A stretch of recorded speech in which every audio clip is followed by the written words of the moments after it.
എല്ലാവർക്കും എൻ്റെ പുതിയൊരു വീട്ടിലേക്ക് സ്വാഗതം. അപ്പോൾ ഞാനിന്ന് പുതിയൊരു തുടക്കത്തിൻ്റെ ഭാഗമായിട്ട് ഭോപ്പാലിലെ തന്നെ ഇപ്പം ഞാൻ വർക്ക് ചെയ്യുന്ന റിസോർട്ടിൻ്റെ തൊട്ട് താഴെ തന്നെ ഒരു ക്ഷേത്രമുണ്ട്. അപ്പോൾ അതിൻ്റെ ഫ്രണ്ടിലാണ് നിൽക്കുന്ന ഒരു ശിവക്ഷേത്രമാണ്. ശിവൻ, ഗണപതി, ഹനുമാൻ എല്ലാവരും ഉണ്ട്. അപ്പോൾ എല്ലാവരും ഉള്ള ഒരു ക്ഷേത്രത്തെ വാർത്തകളാണ്, അതും വാർത്ത കുഞ്ഞുങ്ങളൊക്കെ ചെറിയ ചെറിയ മീനുകളൊക്കെ ഈ അരുവിൽ നിന്ന് പിടിക്കാനായിട്ട് വരുന്നത്. നല്ല രസമല്ലേ? അതുപോലെ വളരെ ഭംഗിയേറിയ സ്ഥലമാണ് ഇതൊക്കെ.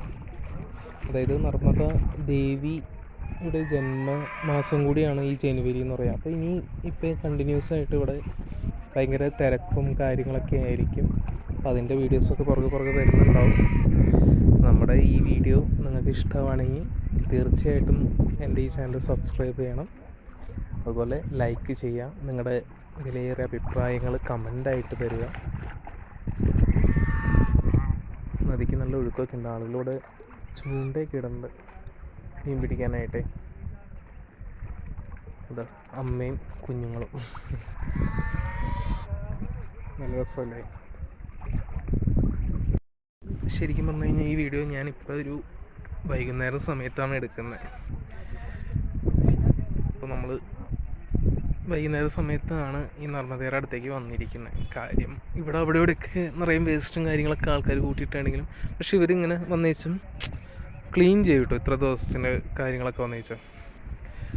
അതുപോലെ ഇവിടെ നിന്ന് അപ്പുറത്ത് ശ്രീരാമ ക്ഷേത്രമൊക്കെ ഉണ്ട്. അങ്ങറ്റത്ത് കാണുന്നത് ശ്രീരാമ ക്ഷേത്രമാണ്. അപ്പം അങ്ങോട്ടേക്കുള്ള യാത്രയാണ് ഈ കാണുന്ന ബോട്ടിൽ. ആ ഒരു ബോട്ടിൽ 100 രൂപ കൊടുത്തു കഴിഞ്ഞാൽ നമുക്ക് അപ്പുറത്ത് ആ ക്ഷേത്രം വരെ പോവാം, തിരിച്ചു വരാം. അങ്ങനെയൊക്കെയാണ്. അതുപോലെ അങ്ങറ്റത്താണ് കൃഷ്ണൻ്റെയും രാധയുടെയും ക്ഷേത്രം സ്ഥിതി ചെയ്യുന്നത്. ശരിക്കും പറഞ്ഞു കഴിഞ്ഞാൽ ഇവിടെ ഞാൻ നിൽക്കുമ്പോൾ നിന്ന് വിറയ്ക്കാണ്. കാരണം അതുപോലെ തണുപ്പും കാറ്റും കാര്യങ്ങളൊക്കെയാണ്. ഇന്നത്തെ നമ്മൾ ചെറിയൊരു വീഡിയോ കേട്ടോ. കാരണം ഇനി വരുന്ന ദിവസങ്ങളിൽ കുറച്ചുകൂടി വലിയ ഡെയിലി വ്ളോഗ്സും കാര്യങ്ങളൊക്കെ നമ്മൾ ഉൾപ്പെടുത്തുന്നതായിരിക്കും. അപ്പോൾ എങ്ങനെയാണ് ഭോപ്പാലിലെ ഞങ്ങളുടെ ജീവിതം എന്നും